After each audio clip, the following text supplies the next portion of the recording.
नमस्कार, मैं हूं कपिल और आप देख रहे हैं नेक्स्ट 9 न्यूज। अगर बात करी जाए महाराष्ट्र की सियासत की, तो मनसे पार्टी को छोड़कर वसंत मोरे जो हैं वो जल्दी एनसीपी में शामिल हो सकते हैं। अब इस बात की संभावनाएं जो हैं वो क्यों जताई जा रही हैं और इस बात के कयास क्यों लगाए जा रहे हैं, दरअसल हम आपको बता देते हैं। लेकिन उससे पहले आपको ये बता दें कि महाराष्ट्र में चुनाव से पहले, ये चुनाव बीएमसी के भी हो सकते हैं और लोकसभा के भी हो सकते हैं, उससे पहले जो है वो तमाम पार्टियों में टूट फूट का सिलसिला जारी है। एक नेता जो है वो दूसरी पार्टी में जाना चाहता है, दूसरी पार्टी का नेता जो है वो तीसरी पार्टी में जाना चाहता है।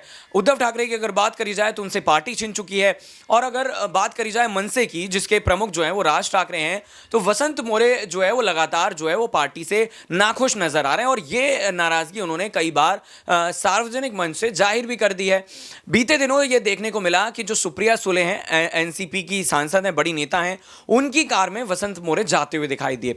अब तमाम तरह के जो विकास कार्य चल रहे हैं वहां पर पहुंची थी जो सुप्रिया सुले हैं। जब उनसे पूछा गया तो उन्होंने कहा कि देखिए, हम तो विकास के लिए प्रतिबद्ध है और हमारी जो राजनीति है वो तोड़जोड़ वाली राजनीति नहीं है। लेकिन ये लगभग तय माना जा रहा है कि जो मनसे पार्टी के वसंत मोरे हैं वो लगातार जिस तरीके से नाखुश नजर आ रहे हैं, वहीं अगर बात करी जाए बीएमसी चुनाव की, तो उसकी तारीखों का ऐलान जल्दी होने वाला है और उससे पहले वो एनसीपी में जा सकते हैं। अब एनसीपी की अगर बात करी जाए तो शरद पवार इसके मुखिया हैं और शरद पवार को महाराष्ट्र की राजनीति में चाणक्य कहा जाता है।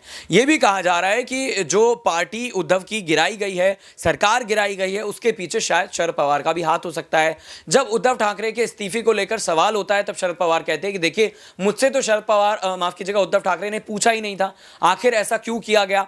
राजनीति में सबके अपने अपने विचार होते हैं, लेकिन महा विकास आघाड़ी गठबंधन की अगर बात करी जाए तो उसमें कोई एक पार्टी नहीं थी बल्कि 3 पार्टियां थी। तो सभी से जो है वो चर्चा करने के बाद ऐसा करना चाहिए था और हो सकता है कि जो शरद पवार है वो कहीं ना कहीं नाखुश हो उद्धव ठाकरे से, तो उनकी पार्टी में जो टूट है या फिर ऐसी कोई चीजें हैं वो होती हुई नजर आ सकती थी। लेकिन अब राज ठाकरे को भी कहीं ना कहीं बड़ा खतरा जो है वो दिखने लगा होगा और अगर इसी तरीके से शरद पवार तमाम पार्टियों के अंदर टूट डालते रहे तो अगर महाराष्ट्र की सियासत की बात करी जाए तो वो दूसरे नंबर की पार्टी बन सकती है। क्योंकि फिलहाल अगर बात करी जाए तो बीजेपी के साथ जो है वो एकनाथ शिंदे हैं, यानी कि दोनों का लगभग गठबंधन है और आगे भी जारी रहेगा। इस बात की संभावनाएं जो हैं वो लगातार जताई जा रही हैं।